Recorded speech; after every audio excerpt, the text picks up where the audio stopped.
What's up, everybody? This is Derek coming back to you from D&J's Epic Quest, and this is Hey everybody, this is Justin. How you been? good, man. How was the show last night? Dude, it was it was crazy. So it was a lot of fun, but doors opened at 5:30, Yeah. and we got there like 4:45, and there was a line around the block, Ooh, Jesus, yep. and so it was a sold out show, but I guess they oversold it, and I guess there's like people that weren't allowed in because it was. I think even the people that they did allow in, it was beyond capacity. It was like there was literally like nowhere to move. So we basically stood in the same spot for like 4 hours, 5 hours. We left a little bit early just because. Have you been to Skyway? Yes, I've been to Skyway. Okay, so the floor's like sloped a little bit down towards the stage. Yep, yep. Yeah, and our feet were just killing us, and I mean, there's just nowhere to move.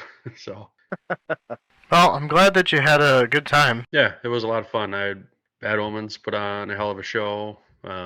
Dayseeker uh, kind of didn't really fit the bill a whole lot. With I don't know, they seemed like an odd choice for a band to play, but they were really good, and I wasn't really super familiar with them before the show. Um, but yeah, they're very their songs are very, I guess, personal, emotional.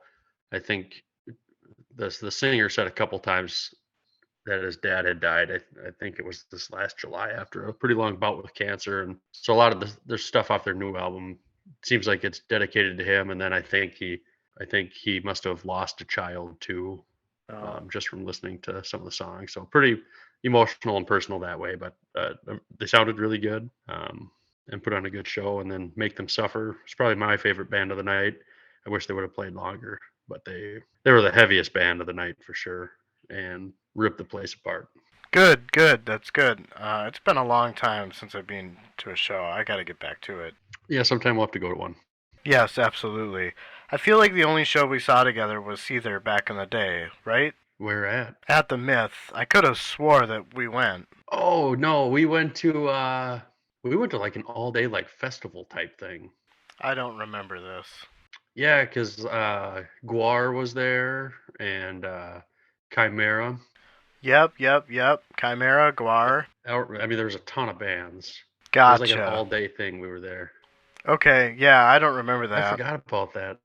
I remember Chimera and Guar because I really wanted to see Chimera. Yeah, I did too. Man, that's a band I haven't talked about in a long time. Shit. I don't think they're doing anything anymore. No, I think that they've hung it up because their last album was trash. Yeah, I didn't like it. Which one was that? Oh God, I don't even know. I don't even remember what it was called. All I do remember is that they had the guy from Whitechapel come on and do a song with them, and it turned out so badass. And I just wish that the whole album could have been like that. It was like night and day. Huh. I 'Cause guess yeah. Go ahead. yeah, they were trying to emulate Whitechapel's style, and that one song ended up sounding so much better than anything that they had. I remember. I don't know if it's off their last album or not, but they had a song called "Wrapped in Violence" that was awesome. Oh, it was Crown of Phantoms was their last one. Oh, that's what it is. Crown of Phantoms. Yes. I don't remember the guy from Whitechapel being on there, but "Wrapped in Violence" off that one was like my favorite song. Oh, then maybe it was the one before that, The Age of Hell or something like that. Could Yeah. be. Yeah, maybe I'll have to go give that album a chance cuz I don't remember anything from those last two albums outside of that like one Whitechapel song. Huh. Well, you have to point that one to me. Yeah, well, yeah, that's good. I'm glad that you had fun at the show. Yeah. Anything new with you? Yeah, no, not really. Just kind of going through the motions. Really just focusing on getting this monstrosity of an episode edited from 2 episodes ago. Should be released within the next week here. Yeah. Well, I mean, tomorrow's Thanksgiving, and yeah, if it doesn't, it doesn't. Maybe I'll send out a tweet or something. But yeah, that is probably a pretty big time commitment to go through that guy there. Yeah, and there were a lot of circumstances, There were a lot of things that I had to stitch together and make it so that it worked, so that it wasn't jarring transitions or anything like that. Yeah, it's definitely the longest episode we've done, and it was the most summarizing we've had to do. And it was probably the most challenging edit I've had to do so far. It feels like it's our Frankenstein of an episode. Yeah, definitely. She's our chunky boy. But yeah, I guess if it's okay with you, how about we get into chapter 4 here of Deadhouse Gates? Sure. You want me to take this three line epigraph? Nah, I can do it. You do it all the time. Sounds good. In a land where 7 cities rose in gold, even the dust has eyes. I feel like that has some relevance later on in the chapter, but we could definitely visit that later on, if we remember. But yeah, dude, it's crazy and hard to believe that we are 4 chapters into this and get to read the last chapter of this subbook, Raraku. I feel like we just started this. I feel like that's a lot to do with the fact that I mean, I have a general understanding of what's going on, but nowhere near the comprehension that I did towards the end of Gardens of the Moon. I'm excited to get to that point where things just kind of fall into place. Yeah. Yeah, I'm looking forward to that too. It's almost like starting all the way over, but not quite. I mean, we have a few characters, few familiar characters, so that helps. Right. Yeah, exactly. Hey, man, I'm sorry. You kind of got the shit end of the stick with as far as these summaries go. I knew it would be coming back around at some point. It only makes up for my 5 pager. Oh, yeah, that's true. But yeah, anyway, section 1 here. A crowd of dusty men gathered around as the last of the dead bodies were removed. Under the command of Beneth, the slaves were working frantically to retrieve the 30 that were buried in the collapse of the far reach of Deep Mine. None of them had survived. Fellowson watched from a ramp at the twisting's mouth, waiting for the arrival of water casks. Slaves had been collapsing from the heat inside the tunnels. On the other side of the pit was Heberick, plowing deep soil's fields. For the last 2 weeks, the cleaner air and not having to pull stones had improved his health. Fellowson thought to herself that if she hadn't requested to have him moved, he would have died beneath this collapse. To Fellowson, Heberick owed her his life. This realization brought her no satisfaction, as they rarely spoke to one another. Her head clouded with Durhang smoke. It was all she could do to drag herself from Boula's each night. Even Beneth complained about her lovemaking becoming stale. The sound of water carts approached, but Fellowson, in her haze, couldn't pull away her gaze from the rescuers and mangled corpses. A faint amount of pity entered her head, but even that was too much for her to think about. She still went to Beneth, wanting to be used, more and more often. Fellowson recalls Heberick telling her she's numb, but yet she thirsts for feeling until only pain will do. She's going about it the wrong way. Fellowson gets argumentative with herself, inside her head, centered around the wrong way.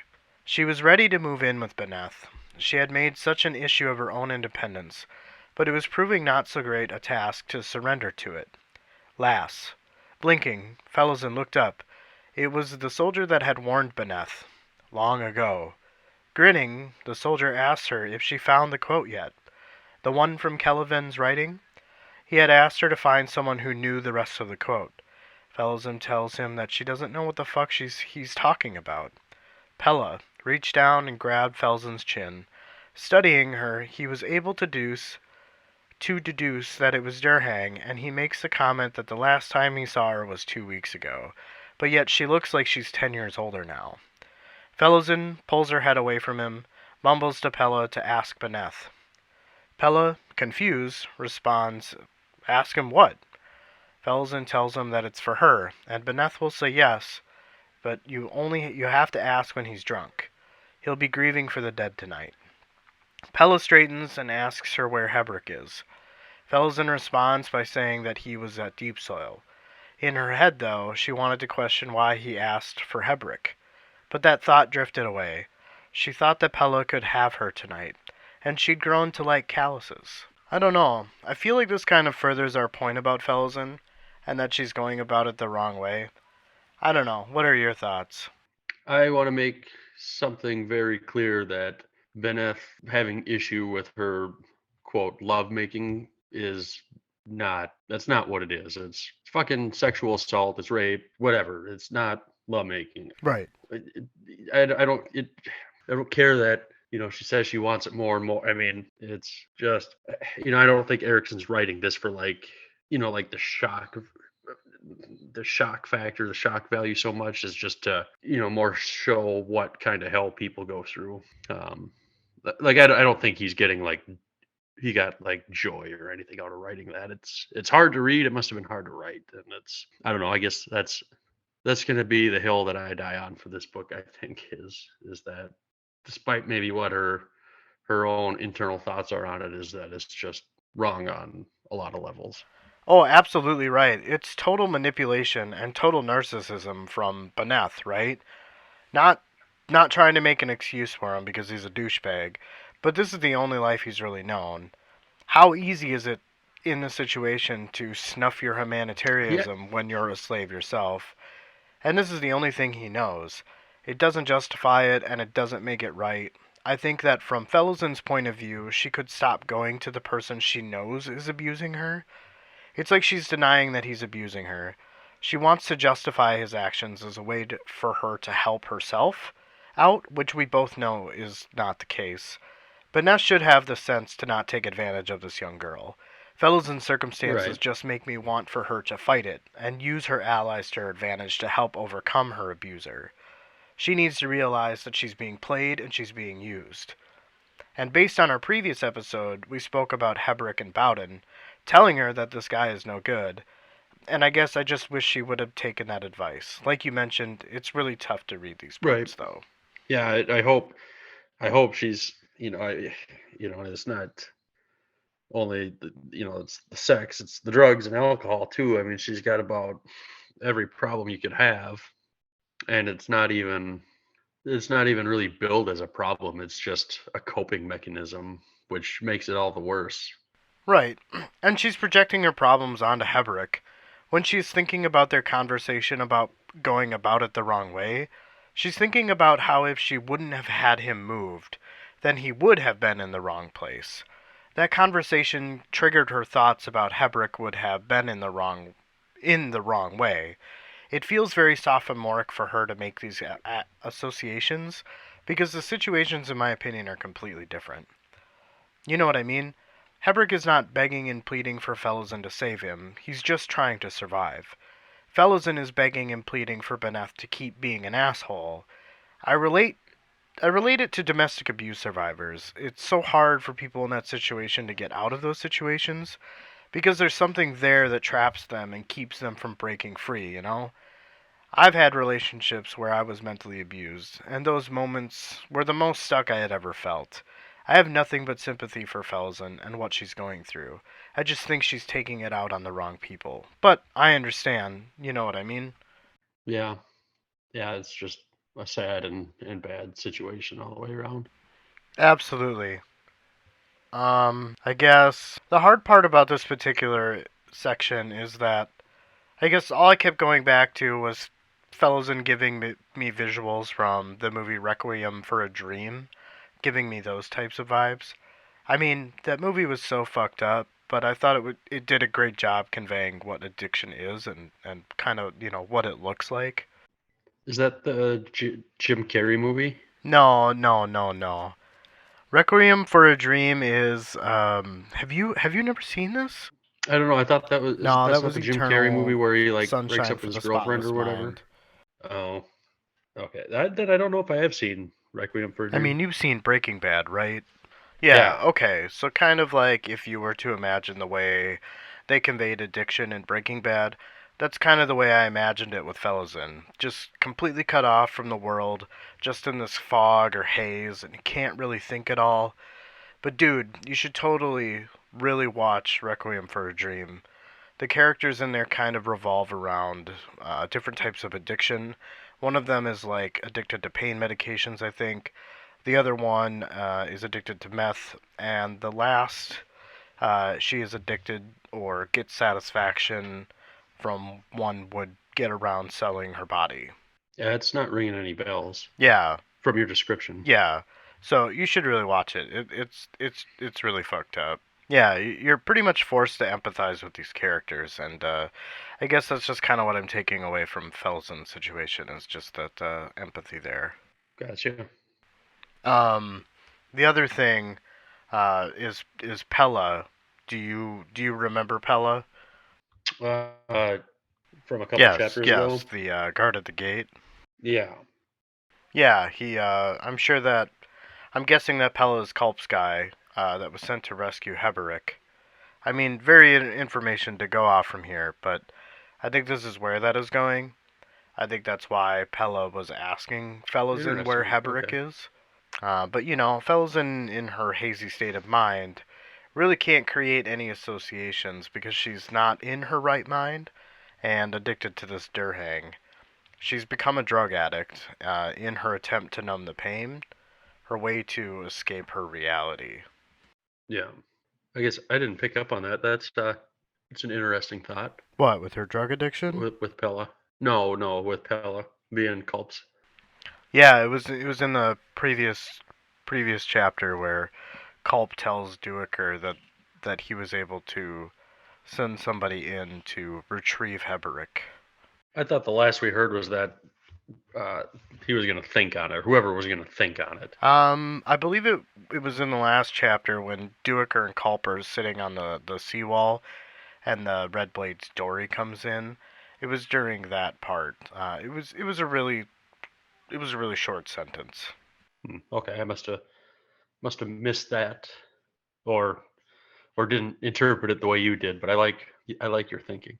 And another thing about Fellows and Pella, when he is kind of like investigating her face, and he makes a connection that she's blazed out of her skull. Fellowsen recognizes that Pella has calluses on his fingers, and at the end of this section, all she can think about is Pella being able to touch her later with, Beneth's permission, so to speak, because he would be so drunk and mourning over the men lost in the tunnel collapse.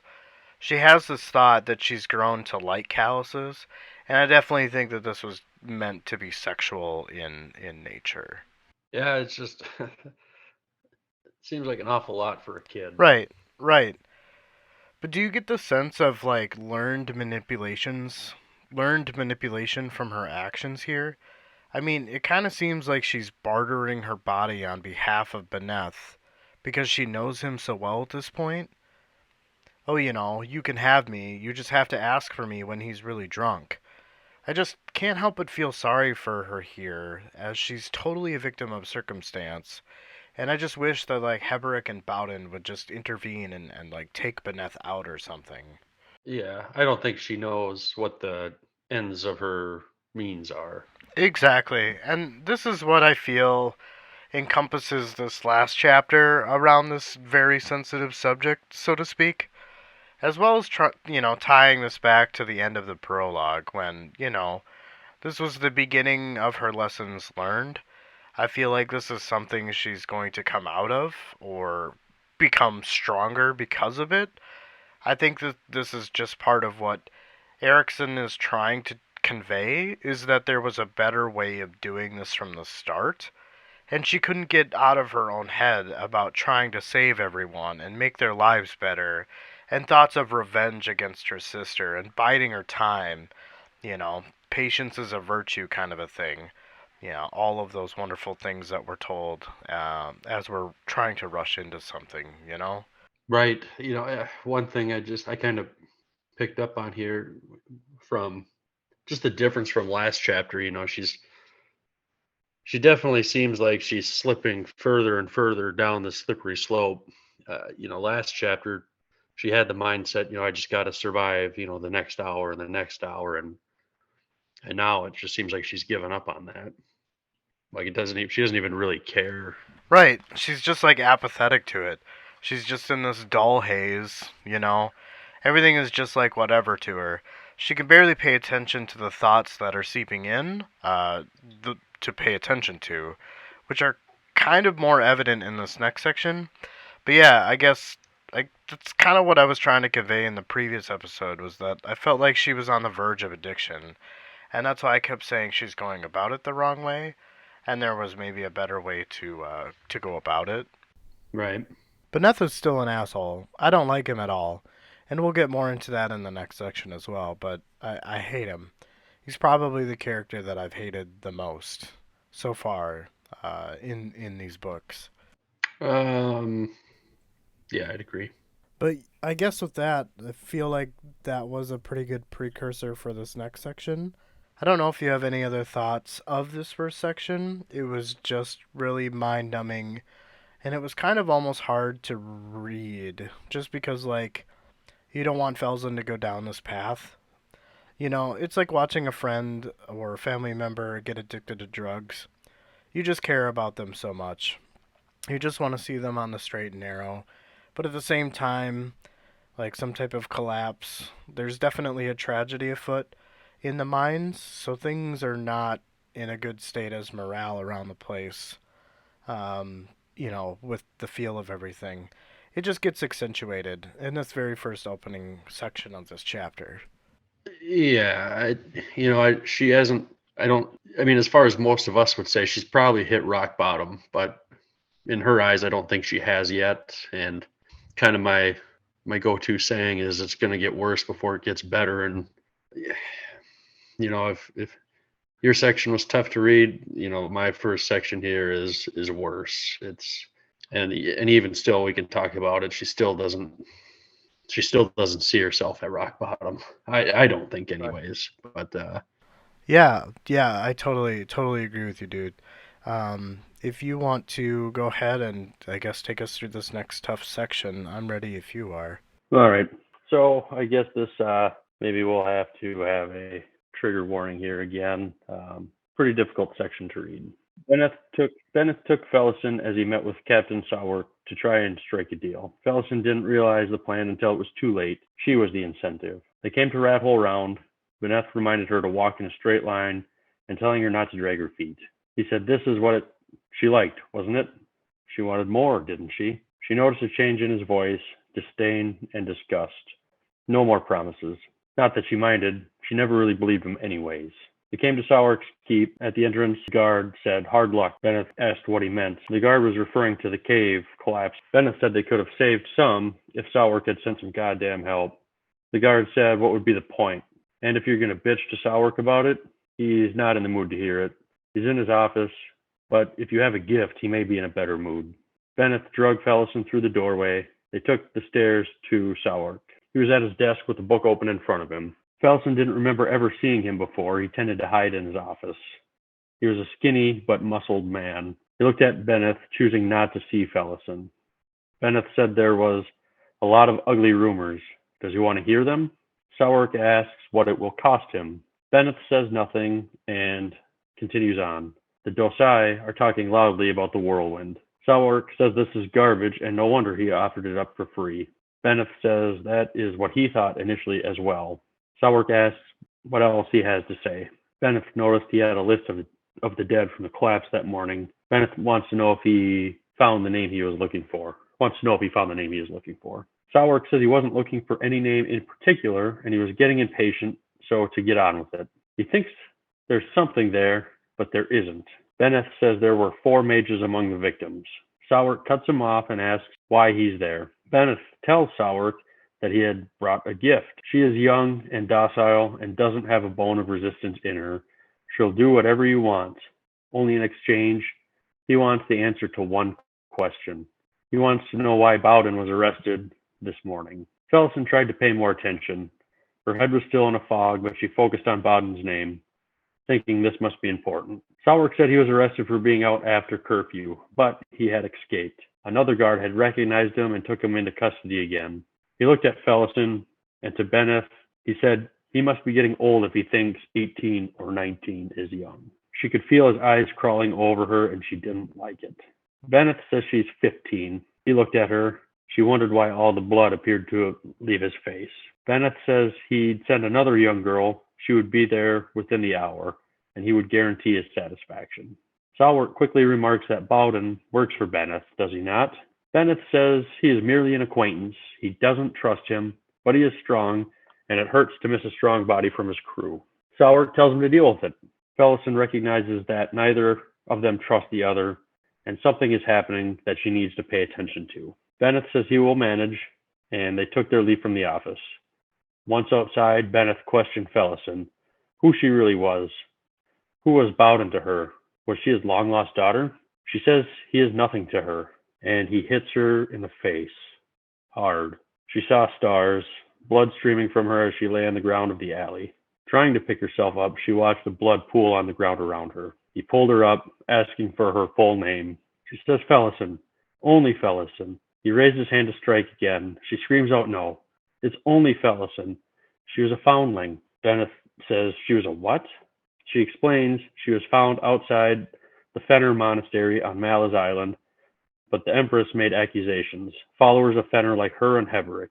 He asks if she thinks he's an idiot. The ship she arrived on came from Unta. She is noble-born. Fellison says she is no noble, only well cared for. She's not lying. She doesn't understand Sourk, but maybe Bowden lied to save himself. Bennett isn't buying what she's selling. He tells her ship came from Unta. She's never even seen Malaz Island. Which city is the monastery near? Fellison says Jakarta. There are only 2 cities on the island. The other is Malaz City on the other side. She was there for schooling to become a priestess. Ask Heberick. He tells her to name the poorest quarter in the city. She doesn't know. She says the temple is in dock front. Maybe that's the poorest, as there are slums lining the road. She was only there for a season, and they weren't allowed out. She doesn't understand what this is about. Why is he hurting her? She's done everything he wanted, slept with his friends, let him trade her. She says she's made herself valuable. He hit her again in rage. He didn't care about sifting through her lies anymore. He just beat her to beat her. She focused on her breathing and didn't even realize that eventually he had stopped hurting her. Laying in the alley as darkness approached, she could hear voices, but none came to her aid. She passed out again and eventually woke in Heberick's care. He's going to put some oil on her lips so hopefully she could speak without being in so much pain, and she needs to drink water. Heberick said it had been a busy night. Bowden escaped jail, lighting a few buildings on fire as a distraction. He's currently hiding in Skullcap somewhere.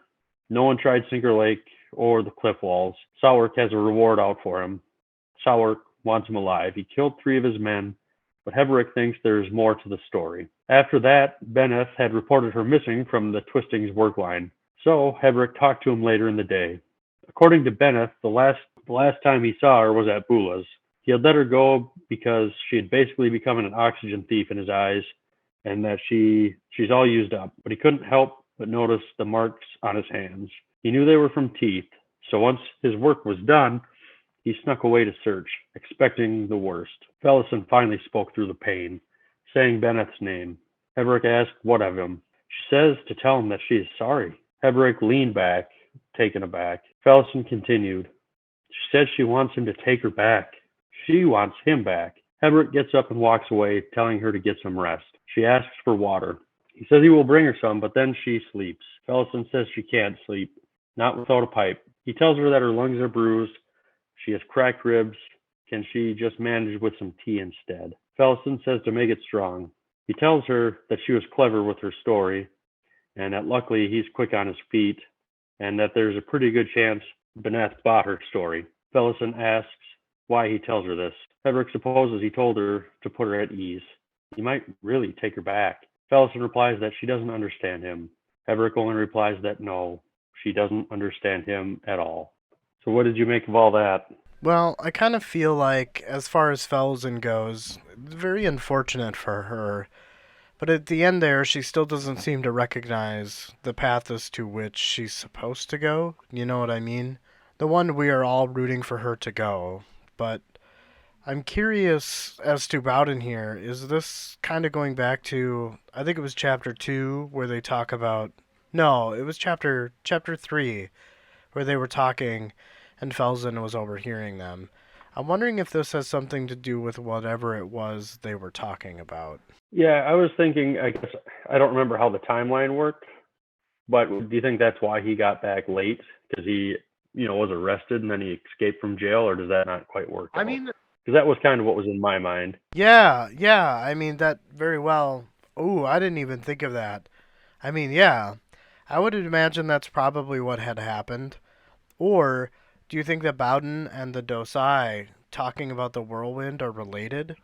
Like maybe he's stirring up the Dosai to use the prophecy of the whirlwind to, I don't know, get out of the situation that they're in. I did not think of that, but that could be too. Interesting. And I mean, Hebrick, I can only imagine that he's likely the mastermind behind all this. I mean, he seems to have an understanding of. Right, because he knows that the enslaved have the numbers. So if they can get everybody pumped up for the whirlwind, it's only a matter of time before these guards have no choice but to run away because there's riots and mass hysteria in the streets. Right. Yeah, it could get pretty ugly. Yeah, I definitely think that that's something that we're definitely going to see in this section. I think that we're going to get some type of wild scale rebellion that is going to be happening within these Otatero mines. I guess I don't know where it'll happen, but I'm sure we're gonna see something. Oh, right. It totally seems like sparks have been ignited in some way, shape, or form, and it definitely seems like there is some type of reaction here. And you kind of even see it with Beneth and Sawwork, because I would assume that Beneth got in Sawwork's shadow because Sawwork could trust him. But based on this interaction, that doesn't seem to be the case. So I'm wondering if Sawwork is actually aware of the Dosai and the whirlwind and all the talk that has been centered around rebellion. He just calls it garbage because he's trying to underplay it in front of Beneth. But I would assume that Beneth would be aligned with the enslaved, since he is enslaved himself.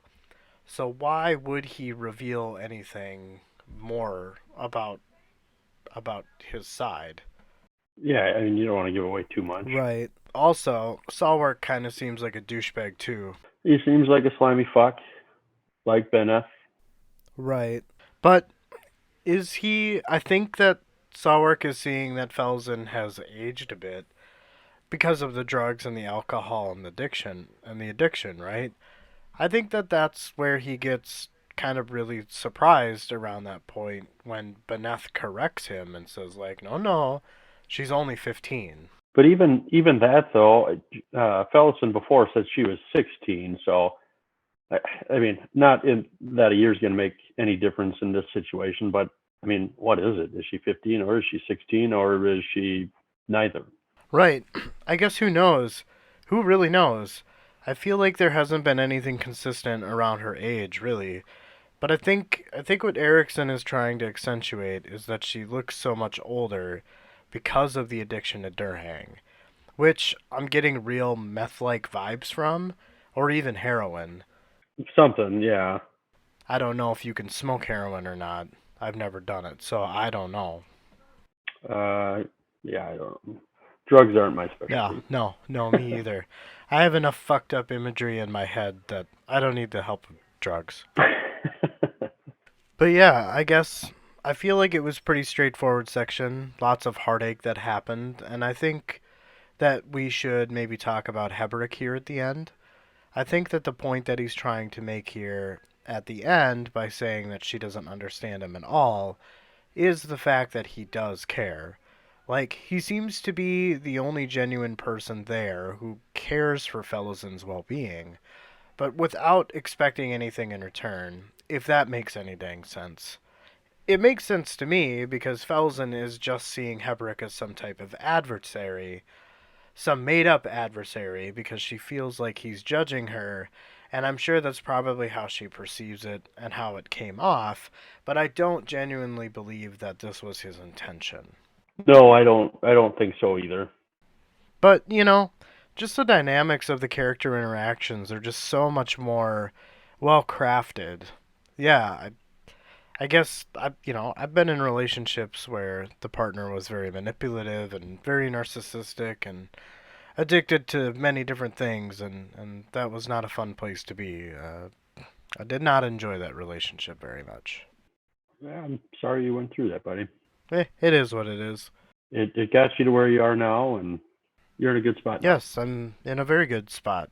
But yeah, I guess outside of that, I don't have much to comment about this section, purely because I feel like it was fairly straightforward, moving pieces around and character interactions. I feel like we've talked about a lot of them to do this section justice.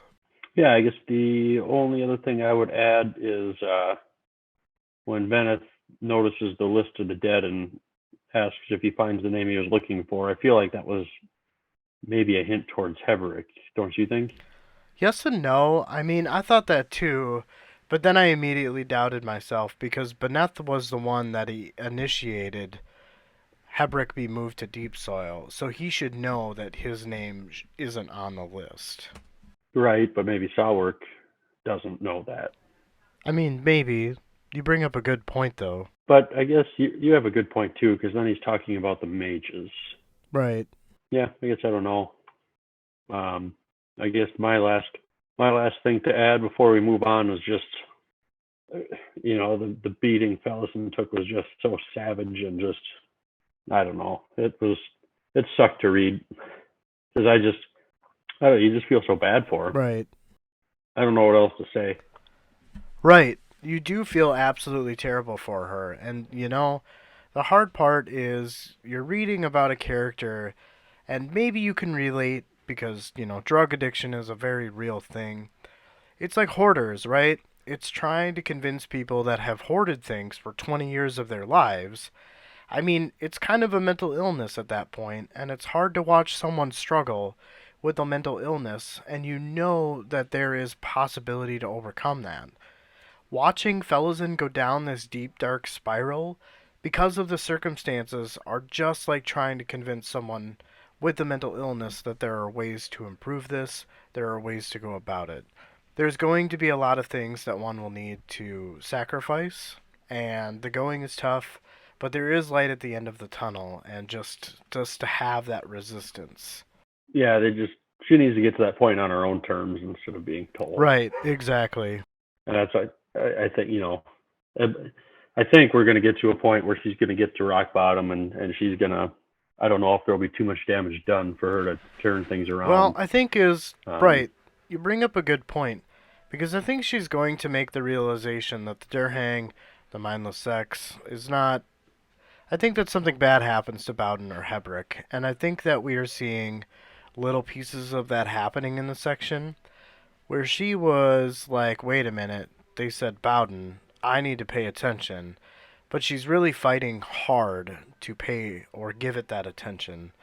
I think that she's going to kind of come to this realization when she's maybe in a moment of sobriety. She's going to be aware that something has happened because she was not in the right state of mind to protect.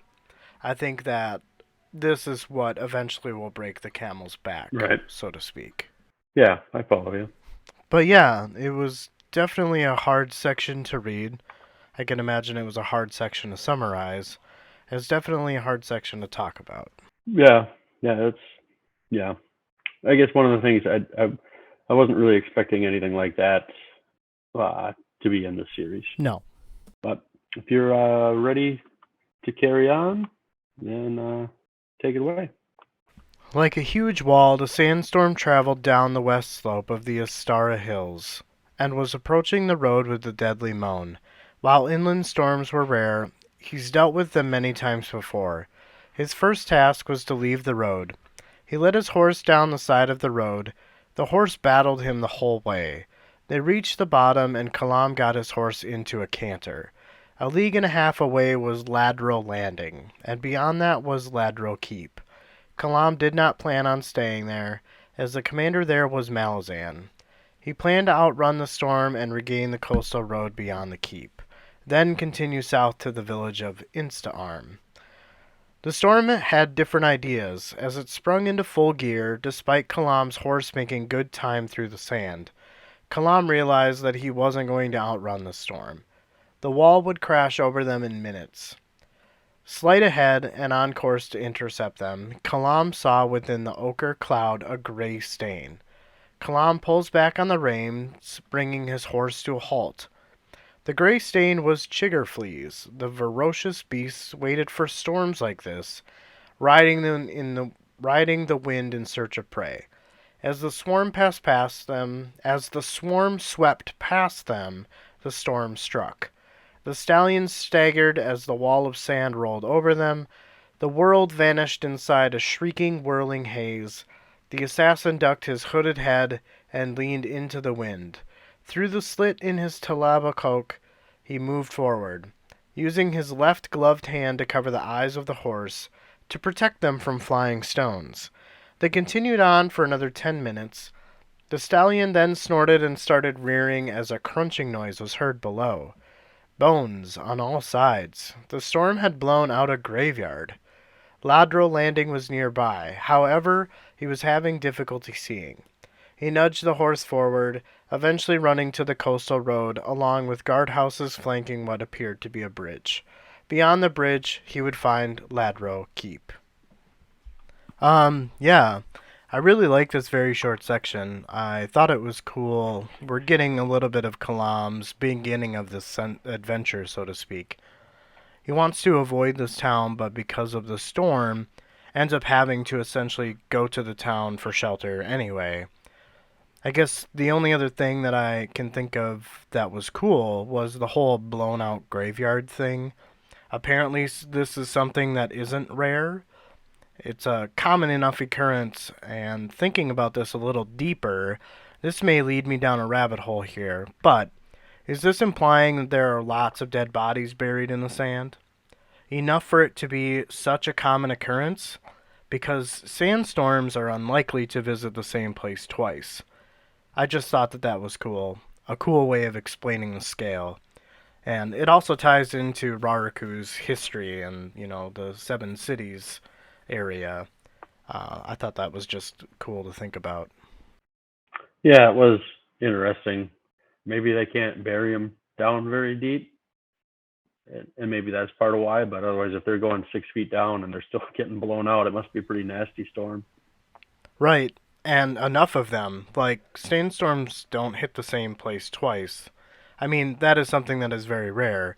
Just to have that many buried bodies on this huge continent, and that any type of dust storm unveils a different graveyard, it was a really interesting way to give us a sense of scale.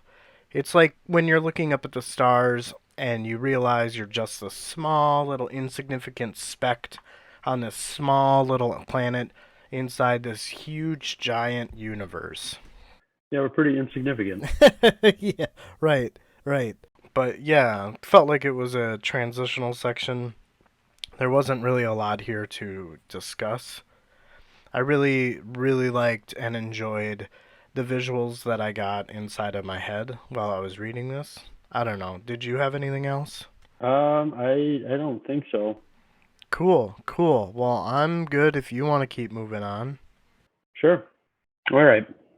With his horse stabled, Kalam crossed the yard. The wind he walked against made his legs ache. As he approached the guardhouse, he was finally out of the storm for the first time in hours.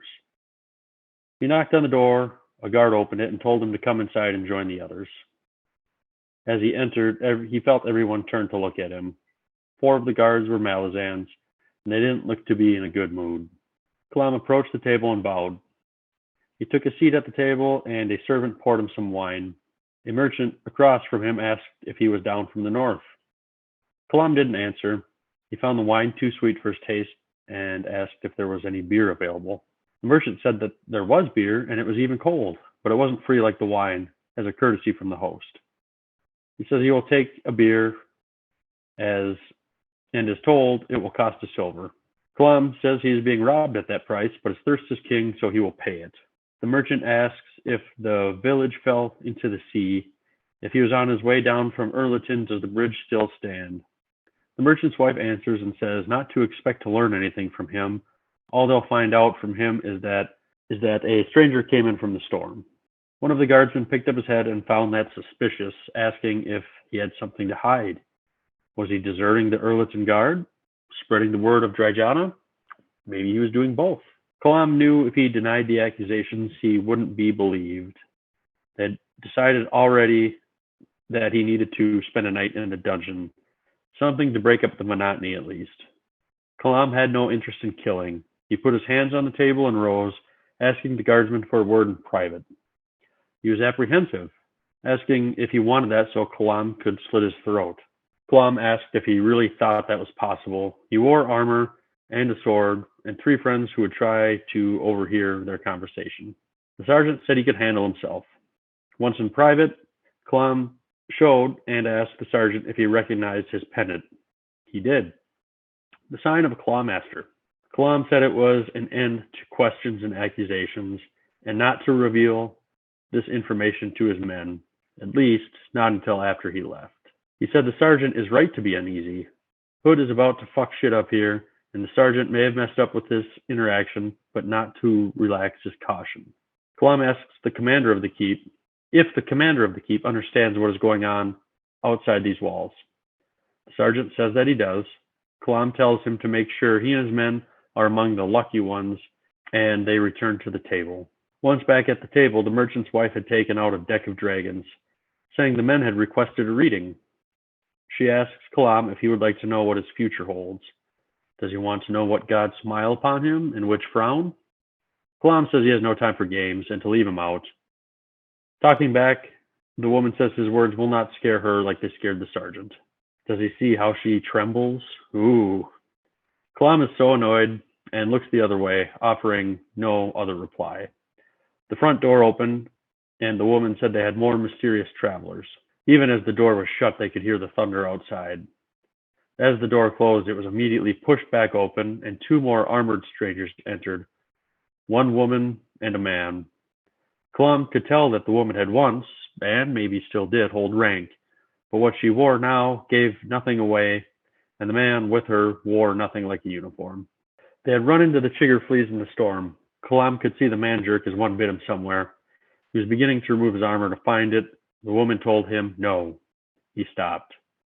Kalam recognized her as Pardu, a Southern Plains tribe. The man, a northerner, maybe early. The sergeant said to stop there. They were covered in fleas. Take the far end of the table. A servant will prepare a cedar chip bath, but it's going to cost them. They took their seats, and the woman asked for a beer. Kalam spoke up and said that would cost also. She called the innkeep a cheap bastard and said to bring her a beer. If it was any good, she would pay.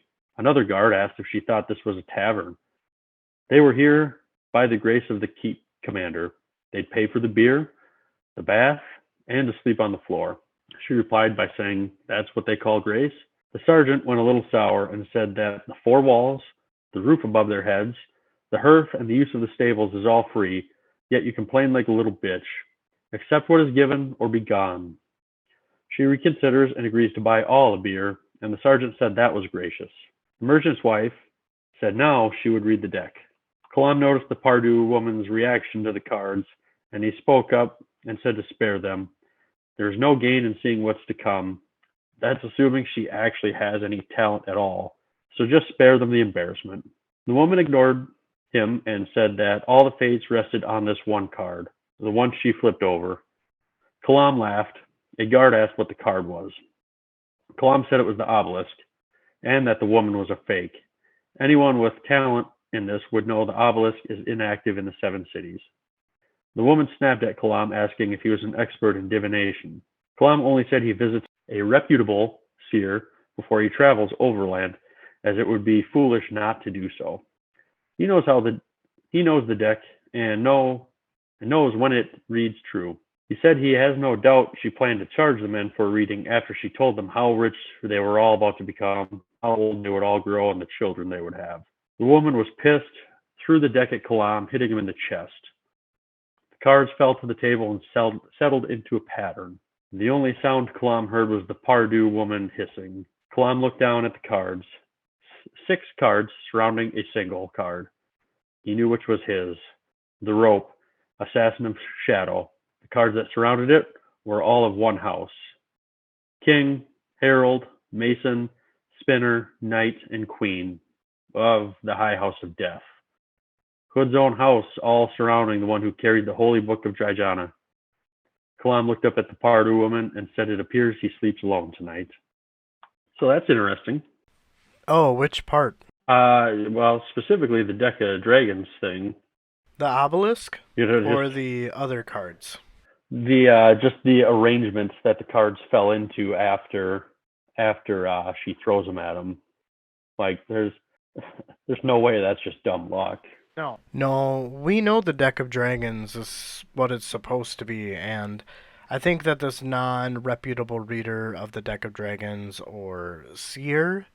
Yeah, it basically just calls her a fake. Oh, okay. I thought he used a more illustrious term. Maybe he did. I don't know.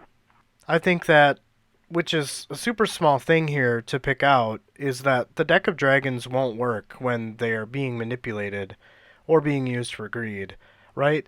Like, she's clearly cheating, so therefore they are not going to work. But as she throws them, there's some randomness there, which is kind of the whole point, kind of like tarot cards. Having her throw the deck, I think this is why they get unveiled the way that they do. Yeah, I didn't. I guess I didn't put that much thought into it. I guess, but I just all I knew was that there's just there's no way that just by happenstance it happens to work out that way. You know.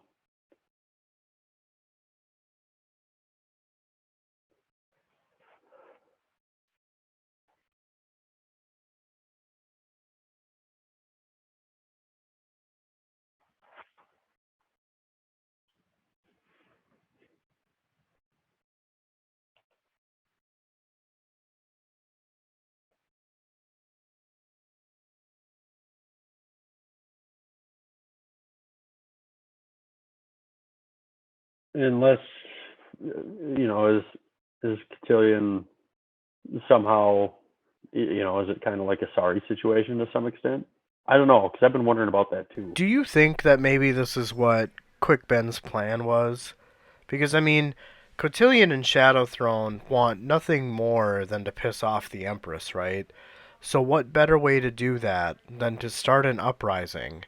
So, do you think that Kalam has allowed Cotillion to. No, no, that's not right at all. Because Shadow Throne, I feel like, is at the center of this. So, maybe. Oh, oh, okay. So do you remember my theory about the whole book of Dryjana being like fake? Yeah. Maybe Cotillion actually has the real book, and people are following the real book, and therefore that is the reason why all the people of High House Death are surrounded around Shadow Throne or Cotillion, but Kalam just doesn't know it. So he thinks that he is the one. I guess I have no fucking idea. Yeah. it's the only kind of sense I can make out of it. I still feel like that Kalam has the real book. But then why would he call himself the Rope of Shadow Throne unless like they're allowing Cotillion to possess Kalam? Or he's just working on his behalf, maybe. But you'd think with traveling with Apsalar, she would have picked up on something like that. You know, being so close to someone that once possessed her. Unless this is just all, the plans within plans within plans.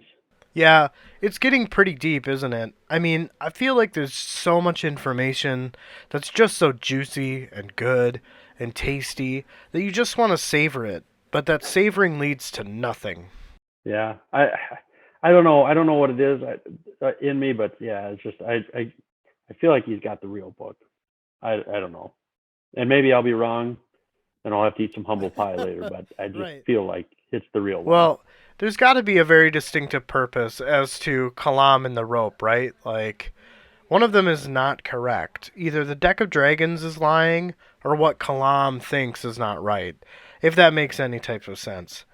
I myself, I'm leaning more towards the deck. Like, the deck seems to be the one that is more or less always correct. We saw this in Gardens of the Moon when Tattersail basically predicted Anamander Rake. I guess we'll have to read on and find out to know for sure. Raffo! It's got to come up at least once an episode, right? Right. I mean, sometimes it comes up a little bit more than once. Yeah. What did you... I think it was interesting how Kalam is still using his claw pendant. I guess it's a good thing he held on to it, really. Well, right, but what does that say about Kalam?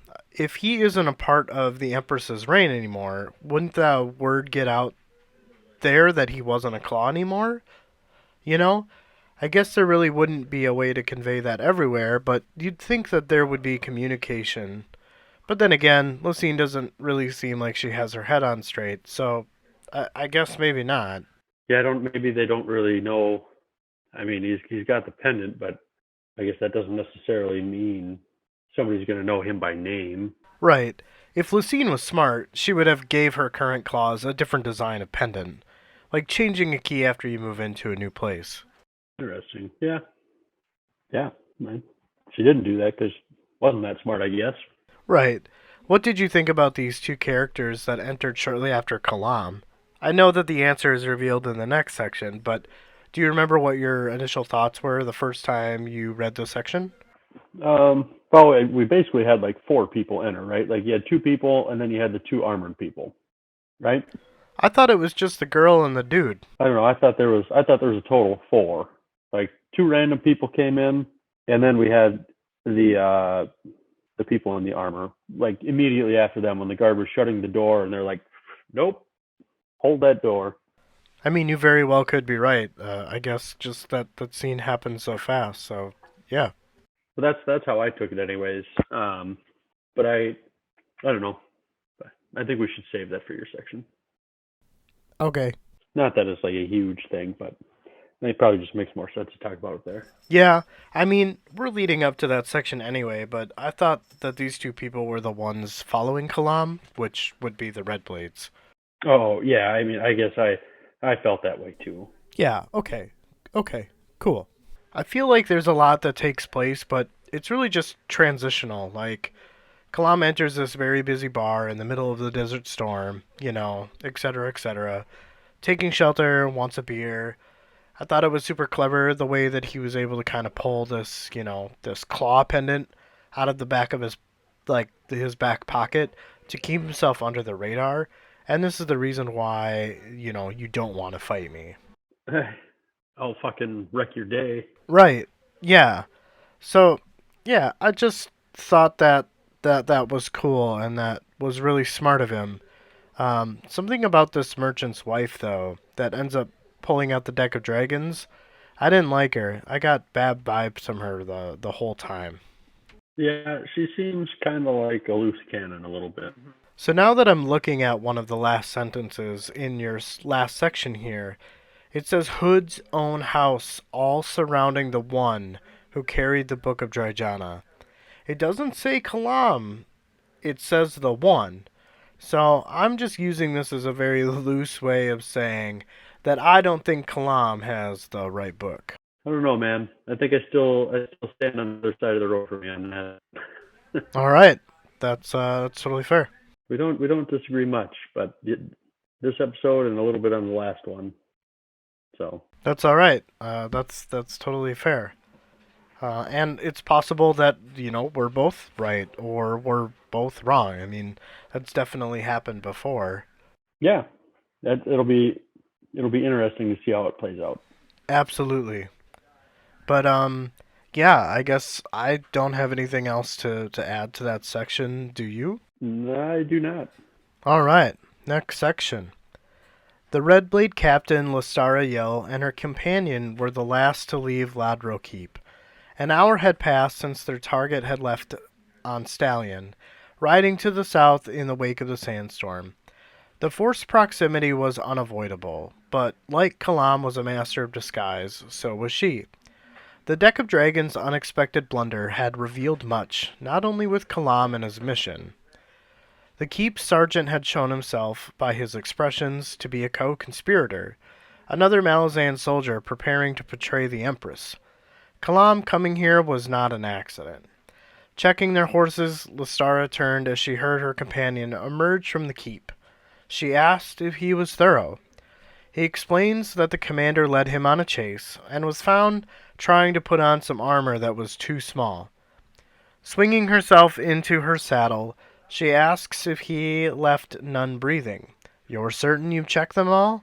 She admits that she was in a hurry when going through the servants in the back hall.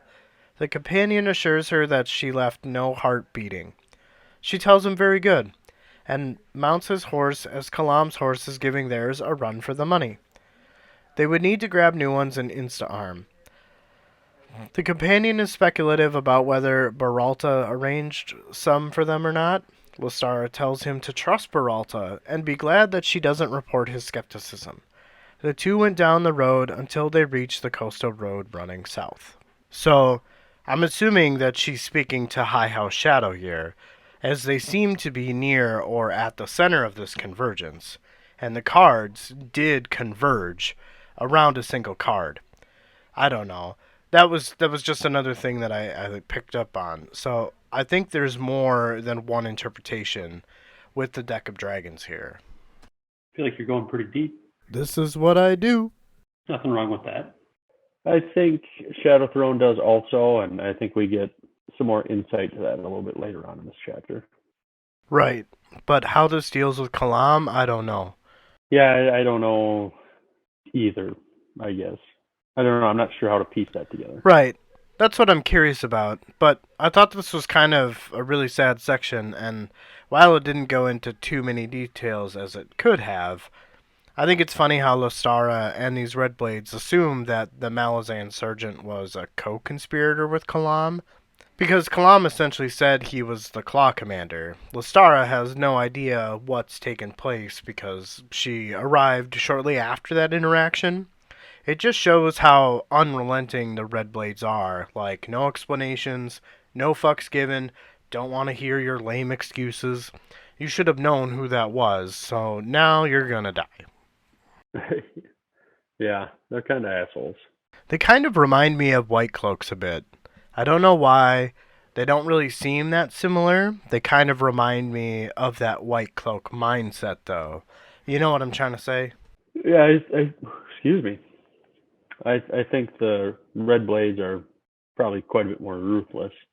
Oh, absolutely. Just that whole, like, we're on a mission to scrub the world from Aes Sedai, and we're not going to stop until they're all dead.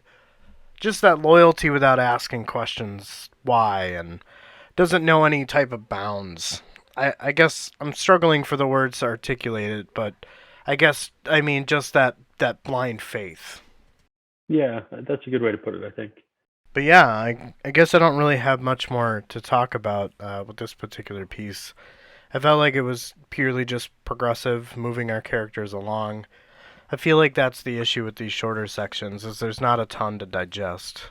There's probably going to be chapters that are like that, so. Yeah, well, that's just how it be sometimes. I'm ready if you're ready. All right. The main floor of the monastery was in a circular pattern around a room that only contained a circular staircase that descended into darkness. Mappo said he thinks it leads to the crypts. Vicarium says that if he remembers his history correctly, when a nun of the Queen of Dreams dies, their body is wrapped in a sheet and placed on the recessed ledges of the crypt. He asks Mappo if he has any interest in looking for corpses. Mappo isn't really about that. It's just that the stone changes once they are below ground level. Vicarium hadn't noticed. Mappo explains the difference he sees and continues to explore. Mappo went down the stairs first. Though it was dark, it presented no problems for either of the companions. After 70 stairs, they found the bottom. They found a room with rectangular holes cut into the walls. Each hole held a body. Vicarium touched the floor and said it once held a pattern in it before the nuns' workers cut the graves into it, and said that was a pity. They saw a blocked doorway, and they both knew whatever answers they searched for would be beyond. Vicarium asked if Mappo had recovered his strength. Mappo said he had enough, and as he tried to remove the highest block, it was heavier than he anticipated. Vicarium came to his aid and asked if they should work together to clear the debris. It took the team about 20 minutes to clear a way through. As they passed through, they entered a wide colonnade lined with cedar trunks, an arm span wide. Mappo awes at the thought of the effort to get this down to where they are. Vicarium says it was a warren. The residue remains even after all the centuries that had passed. Mappo is surprised at the length of time and asks if he can sense what warn it was. Icarium says Gerald Gulain, Elder Warren of the Darkness. Mappo's surprise continue as he is not aware of Tisti Andi in Seven Cities in any of their history, not even on this continent. Is he certain? Because this doesn't make sense. Icarium says he is not certain, but it has the feel of darkness. It is not Amtos Thalak or Telan, and not Starval Demolain. He knows of no other Elder Warrens. Neither does Mappo. They continue down the hallway another 330 paces into an octagon-shaped room where the floor was slightly raised. Mappo's hackles rose. With Icarium beside him, he said it would be a good idea not to go inside.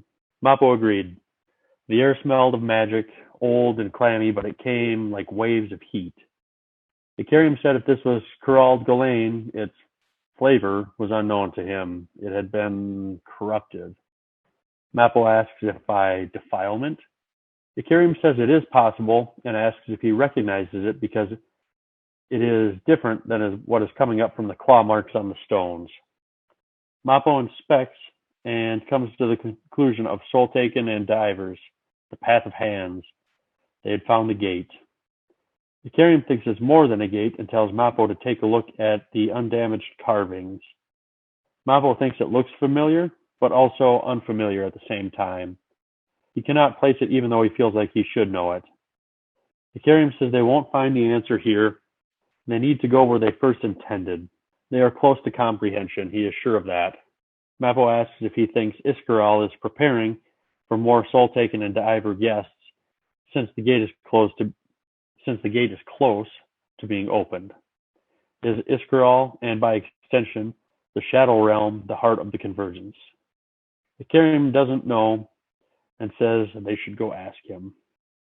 That short sentence made Mappo very nervous. We approach comprehension.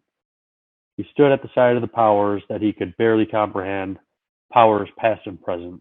Mappo held a deep inner thought. The nameless ones with their charges and hints and visions, their cowled purposes and shrouded desires. Creatures of fraught antiquity, if the trellis legends held any glimmer of truth. And Icarium, oh, dear friend, I can tell you nothing. My curse is silence to your every question, and the hand I offer as a brother will lead you into deceit. In love's name, I do this at my own costs, and such a cost. I liked this section, but I can't, for any stretch of the imagination, peel back or make any sense of it. Yeah, I do. The only thing that just keeps creeping into my mind is that Mappo is knowing, or he knows more than he's leading on, and he feels like he's protecting Icarium, but it's at some point there's going to be I feel like a flip of the switch, and it's not going to be good. Well, do you think that it has to do with the fact that Mappo, I believe, currently remembers, right? They've been companions for who knows how long, but a very long time is what the readers, are led to believe. So what if it's simply that Mappo he's tried to explain to Icarium his memories, but as we witness or read, Icarium loses his memories rather quickly. So, what if it's just this like Groundhog Day effect where all he can do is respond in silence because he knows better, right? Like, he knows that he's not going to be able to answer his questions until they have comprehension, right? I feel like the sense that I get is that Mappo knows Icarium. Yeah, he loses his memories. What I think will happen is at some point Icarium's going to, I guess, like regain those memories, and he's probably going to be hurt that we've seen one instance where Mappo lied to him, right, about the Jaguar attack. Is he going to be upset? I'm assuming there's going to be other things he's lied about too throughout centuries they've been together, and that I think that's going to probably hurt him quite a bit. And is Icarium going to turn on him? Is that what the cost that Mappo is talking about, or I guess is it going to be something else? I don't know. There's a lot of different ways it could go, but that's I guess kind of my thinking right now, anyways. Maybe that'll change later on too. Yeah. I mean, I kind of almost feel like, I guess my question goes back to how did Icarium, what event caused him to lose his memories? Or is this just something he was born with, like this curse? But then, how would he be friends with Mappo if he doesn't even remember who he is, you know? It's like 50 First Dates, right? Yeah. All I keep going back to is I- his 24-hour amnesia. I hope it's something that gets revealed to us, what happened. Yeah, but what did you think of all these different Warren smells they were observing down in this crypt, or this path, this gateway? I don't know, it's interesting that it reminds them of the Tisty Andes, Warren, and these two, they've both been around for a long time, and to never have known Tisty Andy anywhere on the continent at all. I don't know what to think of it. Well, here's my... Sorry. No, this is not what... So, you know how Mappo or Icarium... I forget.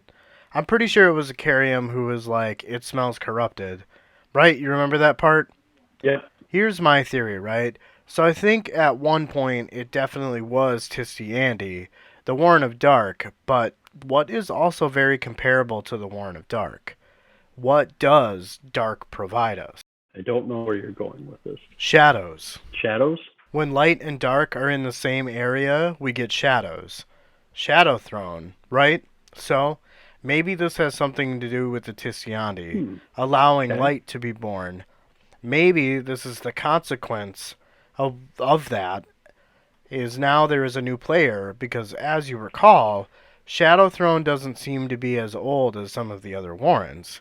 So, I think that this Kulralt Galen Warren of Darkness here, why it smells corrupted is because it's been taken over or evolved into being Shadow Throne's Warren. Because Mappo and Icarium are very old, so they should be unfamiliar with the scent of Shadow Throne. Ta-da! You're kind of like, I don't even know what, like, damn, dude. Yeah. I don't know how you think of this stuff. Like not in a bad way. I don't know. I don't know either. I was just kind of thinking about it, right? Like, light, dark. When they are together, they make shadows, you know? They're kind of like, they're polar opposites, but in the middle, they cause shades of gray. If it's too bright, without dark, everything would be washed out and, like, overexposed. But if it was dark and no light, you wouldn't be able to see. So with them together, you got this. These values, these shades of gray. Just kind of going at it from an artistic perspective. Whether that's right or wrong and how that relates to the rest of the book, I honestly have no idea. I like where it's going. Yeah, though. I do too. But yeah, I mean, I feel like I know the second chamber that they entered, or rather didn't enter, they just kind of stood at the doorway there, were all of these like images that were designed into the floors and the walls, and some of them had been destroyed. I feel like that has something to do with like a prophecy or a foretelling of some kind that they didn't want to be seen. Yeah, that would make sense, I guess. I didn't even really think about that. There's just these small nuggets of information, and there's really like nothing to latch onto. You know what I mean? It's just all kind of speculation. Right, right. And the nameless ones, I feel like the nameless ones are the original seven. The like seven original Falahs of the seven cities. I think that Icarium and Mappo are that old. You know what I mean? That's one thing that I've struggled with, like, because I kind of thought I wasn't sure if somebody else was talking to Mappo, like calling him that, like, I thought maybe they were calling him and Icarium the nameless ones. I don't know. I was pretty confused on that. I feel like the nameless ones were somebody. It was Mappo is witnessing this nameless one and the Trell elders having a conversation. I think that's the perspective we're supposed to get out of that, but it is really hard to read and to pick that out or, really to make any sense of that. But I did go back and read Mappo and Ikariam's sections from Chapter 2 and 1 again, as well as the third one, because that seems to be the revolving story in each chapter. It seems to follow the same characters through their journey. You got Duaker and Culp, Felazin, Bowden, and Heberick, and then Kalam, of course, Crocus and Fiddler. Yeah, I just wanted to go back and read those sections, so to see if I could make any sense of it, and we'll talk about some of that in this next section. All right.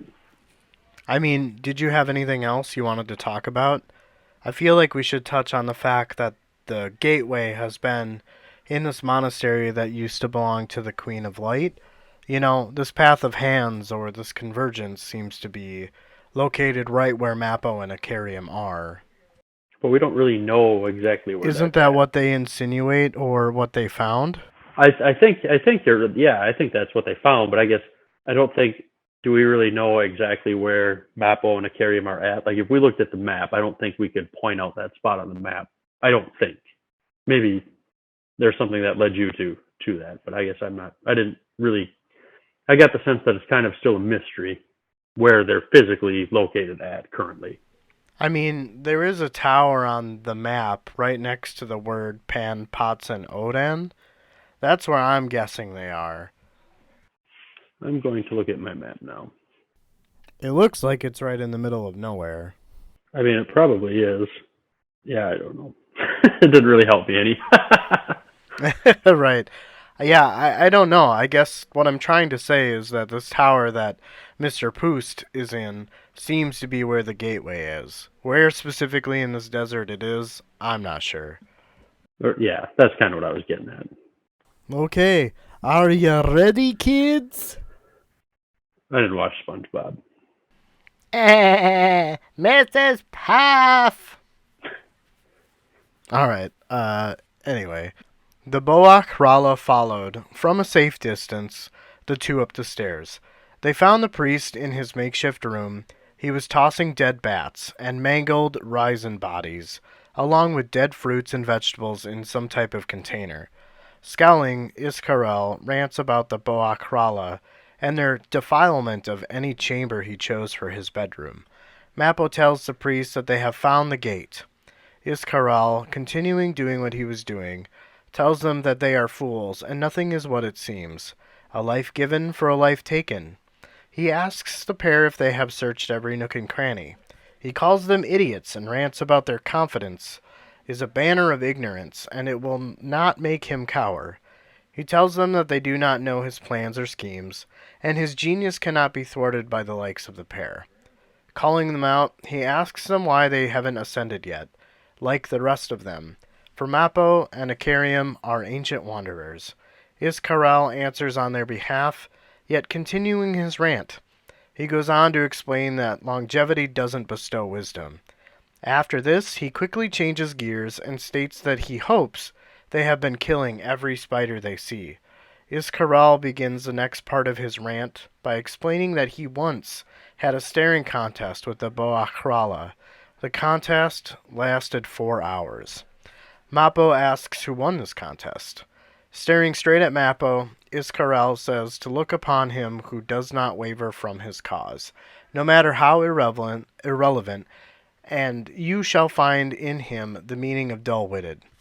He continues to explain that there was not intelligence behind the eye of the Boak Rala. Iskarel was smarter because he found a distraction elsewhere. Mappo directly asks if Iskarel intends to lead the soul-taken Ivers to the gate below. Iskarel points out Mappo's bluntness and explains that they know nothing of the mysteries involved. He alone knows the plans of Shadow Throne and the secrets of the Grey Keep, for his god is a wise god, cunning as a rat. Spiders must die. He ends this rant by saying that the Boak Rala have stolen his broom, and he sets the pair on an epic quest to locate his broom. They both step out into the hallway, and Mappo tells Ikariam that was useless. Ikariam looks at him with surprise and tells Mappo that he's crazy, and they must find Poost's broom. Mappo is like, what the fuck, dude? Even already explored every nook and cranny. Icarium looks at him with indignation. As to him, they haven't explored every nook and cranny. First, they must head to the kitchen to find an outfit for their explorations. Mappo is like, you cannot be serious. Icarium says that he most certainly is. This was another very weird section. I did not. Yeah, this girl's just so fucking insane, isn't he? Like, Oh yeah, he's batshit crazy. I just get this really like stomach churning feeling that he's hiding something. Like he has to be. yeah, I guess the what he said it multiple times, but the a life given for a life taken. Like, I keep going back to that and wonder what that's in reference to. And that's my theory, which we'll get to. But I want to talk about when Iskarel is talking about what I'm assuming is a Manus telling him that he's cunning as a rat, right? A rat. So I'm pretty sure that. Remember when Mappo and Icarium found that pink pillar, and you had a question about. Yes, with like the claw marks and shit on it.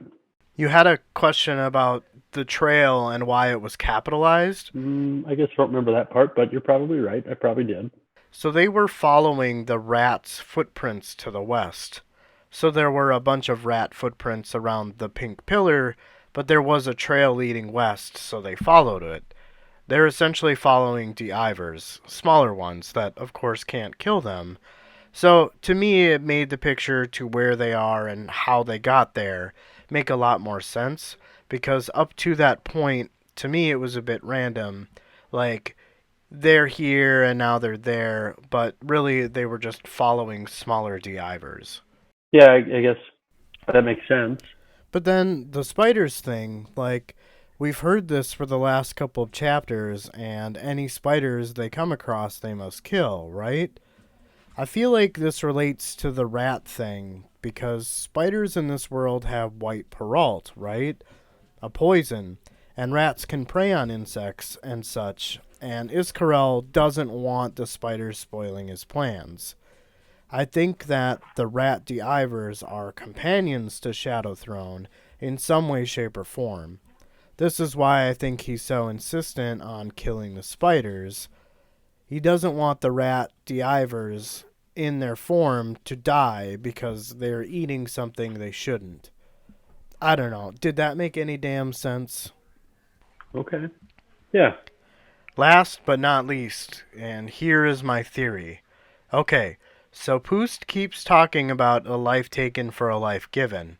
This has always been strange to me because of the way it's said. It insinuates that a life must be taken first, and one would be given in exchange, right?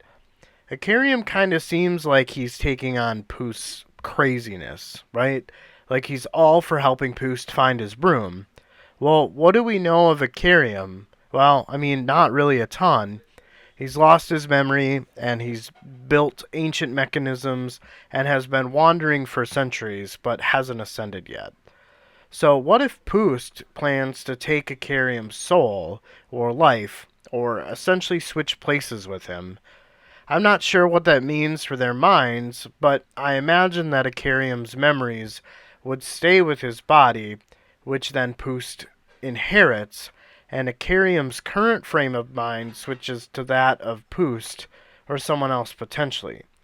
Poost then uses the gateway to ascend himself, and uses Icarium's knowledge and memories to wreak havoc on behalf of Shadow Throne. I like where it's going. It doesn't make any sense, though. I totally get that. But it's just crazy enough to work, Justin. I do. He does keep saying that, a life given for a life taken. So it's always in reference to Icarium, though, never Mappo. I don't know if you caught that either, but it always seems like, for example, with the library part in the last section, Poost tells Mappo to tell Icarium a life taken for a life given. So it has to do with Icarium, and even potentially the prophecy of Dryjana. That insinuates that when two meet again, there's just so much information there. There's just no fucking way to tie it all together. not yet, anyways. I wonder, like, I feel like we'll probably get the reveal on that at some point, and then I wonder if it's not going to be like, well, why didn't we see that? Yeah, right. It's just gonna be like, oh my fucking god, it just hit us out of nowhere. Yeah. But yeah, that's all I had for that really short section. I felt like the one that you just read, there's just so much weirdness to it. There's things there that make sense when you're reading it, but yeah, it just, you can't tie it together yet. Yeah, and then like the whole broom thing, I guess I didn't know our epic quest was going to turn into an adventure for a broom, Justin, but I guess we better get on that. I'm saying that should be our next side quest. Maybe we do a video blog of us searching for a broom. We just go to like Target. Oh, we found him. Right, yeah. We're on an epic quest to find a broom. But yeah, I guess if you want to bring us home, I'm all good with this section. Right. This is pretty wild. So it's going to be a throw to the plate for the finish here. It was hot as fuck outside, and the flies were biting and nasty. It definitely was not a day to be outside. Duiker asked why they couldn't do this under the moon. Cool night air and the stars with all the spirits looking down. That was the recipe for success. Bolt just grinned, and Duiker let up and said, very well, lead on, Uncle. Bolt's grin was so big it looked like his face held two smiles. Culp waited outside with the horses. With the heat, the streets were mostly empty. It was Murak, early afternoon, where anyone with a brain waited inside until the worst of the heat had passed. Duiker had gotten used to taking naps during this time of day, so he was a little cranky and out of sorts attending Sormo Enath's ritual. They reached the edge of the city and rode out into the Odham. They came to an oasis about an hour later, but it was long dead. What had once been a beautiful garden was now just a gnarled bunch of trees. As they got closer to the trees, Culp asked if there were horns in the trees. Duiker said he thought they were veteran, jammed into the forks of the branches, then left to grow around and become embedded into the wood. He said these trees were probably 1,000 years old by the time the water had dried up. Culp said he would have thought the trees would have been cut down this close to Hissar. Bolt told him the horns are a warning. Long ago this was holy ground, but the memories remain still. Duiker agreed and said they should still be heeded. Sormo should be avoiding this place, not seeking it out. Bolt said he had learned long ago to trust Sormo, and he should learn that lesson soon. Duiker tells him it is a poor scholar who trusts anyone else's judgment, even and especially his own. Bolt tells him in local lingo that he is walking shifting sands. Culp asks what a Wiccan would say. Bolt says, nothing. Wise words are like arrows flung at your head. What do? You duck. This is a truth Wiccans all learn by the time they learn to ride, well before they learn to walk. They found Sormo on the remnants of some sort of building floor. Culp asked if this was a long-lost temple of some sort. Sormo told him his assistants believed it was once a stable. Sormo drew them in closer and said he intended to open himself to a sacred aspect of Kerror, the name the Wiccans give to the holy open spaces in the sky. Culp asks if he's fucking crazy.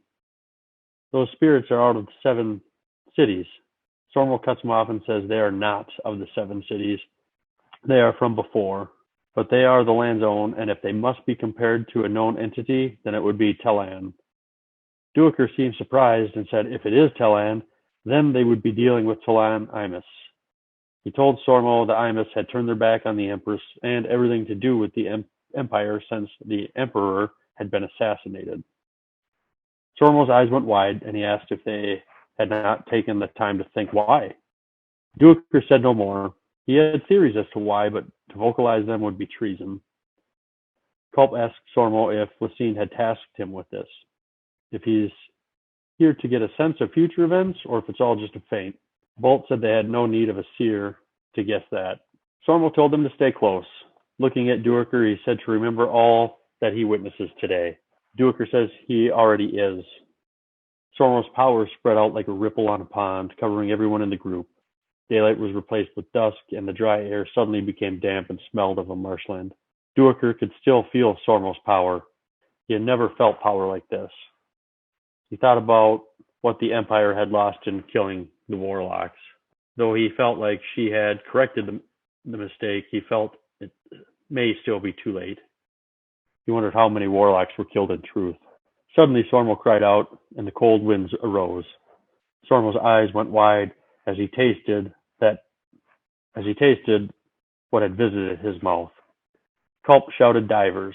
Rats covered the ground and attacked snakes. Duiker's legs felt hot as he was being swarmed by fire ants. Culp used his warren and the ants fell off Duiker. The rats had overtaken the snakes and were making their way towards Sormo. Bolt was being attacked by wasps, and he tried to fend them off as best he could. Suddenly, he was encapsulated in fire. Duiker followed the flames back to their source, and there was a demon in the clearing, twice as tall as a man and dark-skinned, and then focused an attack on a white bear. The demon jumped and landed on the bear, driving it down to the ground.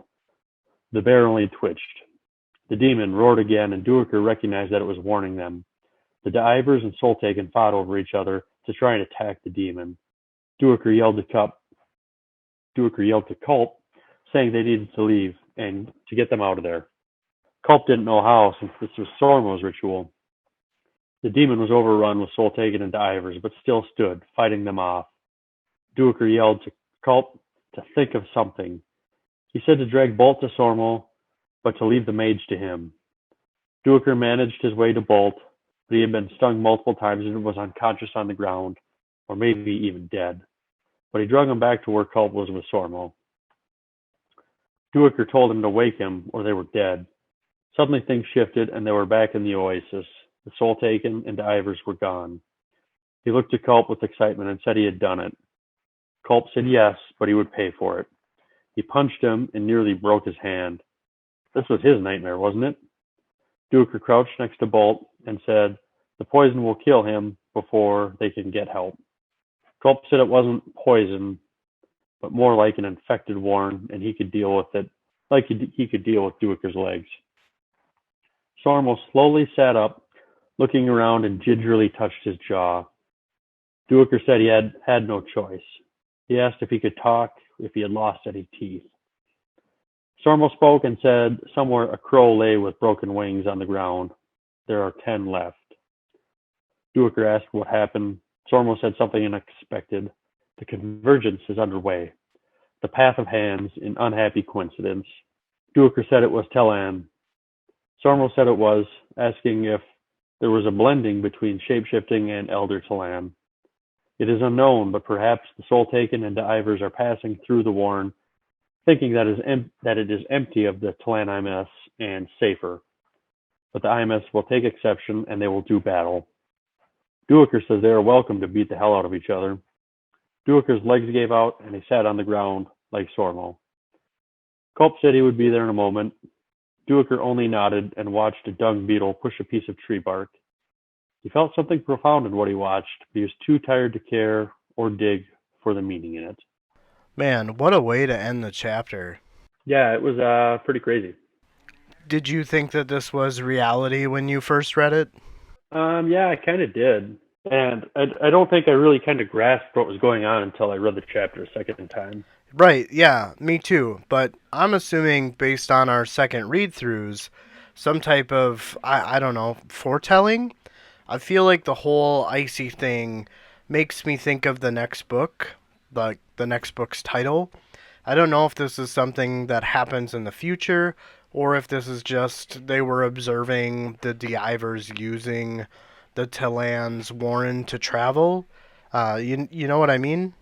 Yeah, it's kind of weird, and then just even seeing, the Soul Taken as like insects and rats, all these small creatures was kind of a surprise. I thought, and maybe we still will see some of it, but that they'd be, like what we saw before, jaguars, wolves, big, strong animals, not, a bunch of insects. I wonder if they get to choose what they turn into. Where do you get that from? I guess oh, maybe I didn't quite hear you correctly then. I thought you said they'd, maybe I just missed a word at the beginning of your sentence there. You said maybe it was just the word maybe. I thought you said they don't, like it was a fact or something. I'm like, did I just completely miss that? Oh, no. You probably just missed the word wonder. I said wonder at the beginning. Yeah. That's interesting. I didn't I didn't think of that. Maybe it's like Animorphs. You got to touch whatever you're going to turn into. Right, right. I mean, who knows? It definitely was some type of memory, right? Whether that's a future memory or that was a past memory. I'm leaning towards the past because there was a demon there, which makes me think that somebody from the current empire was there as well. I guess, yeah, I'm not too sure. It was a really cool section. Yeah, it was. I don't really know which way I would lean on that. I'm not sure. Yeah, it's just there's a lot that happened while it was a very action orientated section. I don't know if I quite understand the whole Talan thing. Like, this of the Talani mass, the Warren that the Divers are, did they just confiscate that as a way of traveling, and how that relates to our memory? I don't know. Yeah, I don't know. There's still a lot of questions. There are a lot of questions. I also thought it was interesting how Sormel was all like, "Well, there's now one less crow, so did a part of him die during that section or that part?" That's kind of what. Yeah, that's kind of what I was thinking. I mean, that's kind of what I was thinking, but what happens when all his crows die? Yeah, I don't know. Will he die or will he just not have his power? I'm not Yeah, I guess sure. that's really weird, and the whole beetle pushing a piece of tree bark and how it was so profound to Duiker that he was just too tired to dig for a meaning. Is there something that we, the reader, should be picking out of that? I certainly didn't. I was curious if you had any thoughts on it. A dung beetle pushed a piece of tree bark. Well, I mean, nah, I got nothing. I'm assuming it has something to do with obtaining a goal or, overcoming adversity. I, Maybe, I don't know. Those are just the things that are popping into my head at this moment. yeah, I don't know. I'm just drawing blank on it too. Like I don't really think it relates to like the trees that Icarium and Mappo saw. I don't think so either. Yeah, I guess the other thing that I found was curious, and maybe you saw it this way and maybe you didn't, but when I was reading this section, it kind of made it seem like the Ivers and Soul Taken were all ganging up on them. On the demon? Yeah, did you pick up on that, or am I crazy? Yeah, definitely. It's like those. Like I've kind of got the sense that the Soul Taken and Divers must. It's almost like they're in competition with each other, but then they've found something that they both hate together and wanted to kill it. Right. So is there significance in that? Because the only people we've seen that use demons are the Empire, right? So far, because yeah, it was just Lauren that had one. And then Tay Shren let one go at Pale. Yeah, and then there was another one that Kalam used on the rooftops. I believe that the name was Pearl, right? But that came from Lauren, right? Kalam stole it, yes. If I'm remembering correctly, he uses Pearl on the Tisti Ande assassins on the rooftops. That was a long time ago now. But yes, maybe Soul Taken and Divers have an implicit hate for the Empress and the Empire. I don't know where that's going. It's just, again, we know the theme of the chapter and we know what's going on, but what those events are connected to just aren't hitting for us at the moment.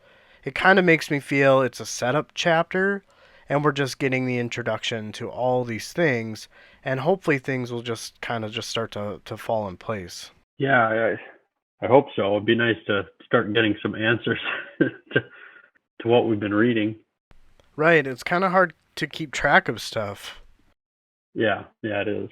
I feel like the biggest takeaways so far are the Book of Dryjana, right? The Red Blades, Mappo and Icarium, and regaining Icarium's memories, and of course Shadow Throne's involvement in this convergence. Those to me seem to be the biggest things so far. I think so. Of course there's more to it, and we can't forget about Fellows and her journey so far. Yeah, it'll be interesting to see how things wrap up at the end of this subbook. Oh, absolutely. And I guess I just go to my perspective after listening to us in our Gardens of the Moon episodes, just making all these guesses and all these speculations, and there were moments where I was like, yeah, we were right on that one, to, nah, we were pretty off on that one. I can only imagine that those that are listening that have either read the series or have read this book and are just like, oh my god, guys, you were so close, you know? I can just imagine that. And even them going, oh my god, guys, you are so fucking wrong. Just stop. It's fun speculating, though. Yeah, I feel like you've come a long ways since Gardens of the Moon. I felt like you were a bit apprehensive when it came to speculation. Just some observations as I was going back and listening to our show.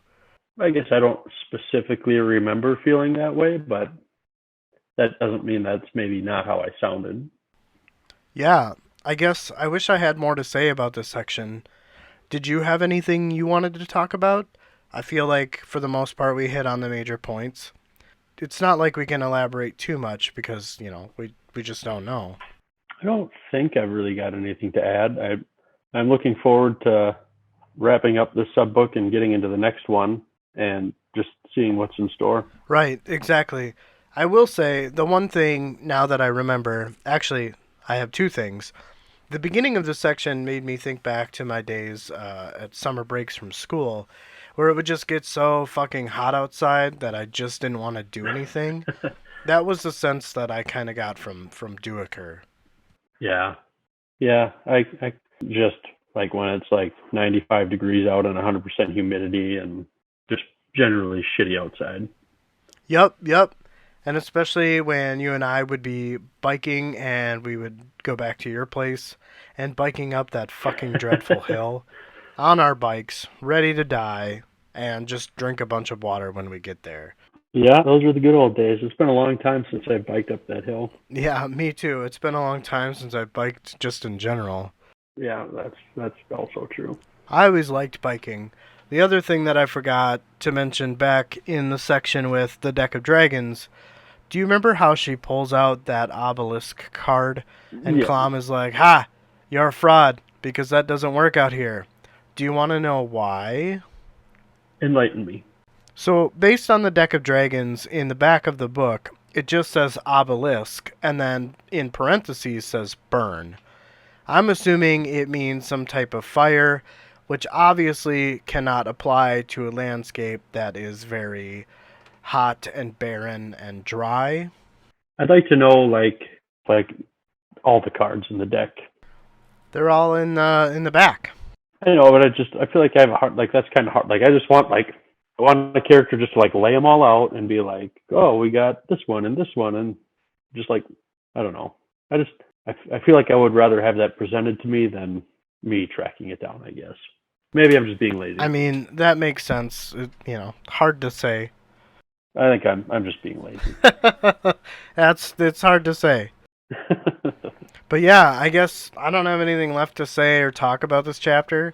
I feel like this is kind of the way that these episodes are going now. Chatting for 2-ish hours or so, and now we're up to chatting to 3 hours or more. Yeah, we're just about to the 3 hour mark there. But yeah, I guess now you get to talk to me more. Yeah, I'm not complaining. Aren't you? Are you sick of me yet? No. Well, good. I guess in closing, just like to remind people if you like what you heard, do us a favor and tell somebody, maybe recommend it to somebody else who might enjoy it and help us grow our own little empire, one person at a time. I know we have a lot of fun doing this, so I hope it comes through that way to anybody listening to this. And check us out on the YouTubes. I know you put a lot of work into getting our stuff up there on YouTube and just even out in general. Follow us on Twitter. We're up to 217 Twitter followers now. So we're growing, but it's not a sprint. It's a marathon. Might be a couple marathons. Depending on the length of these episodes, for sure. Right. That's about all I've got in closing there. Well, Sweet. I guess, enjoy your holiday, sir, and happy Thanksgiving. Yeah, you too. Have a good Thanksgiving, and we'll talk again soon. Sounds good, buddy. See ya. Later.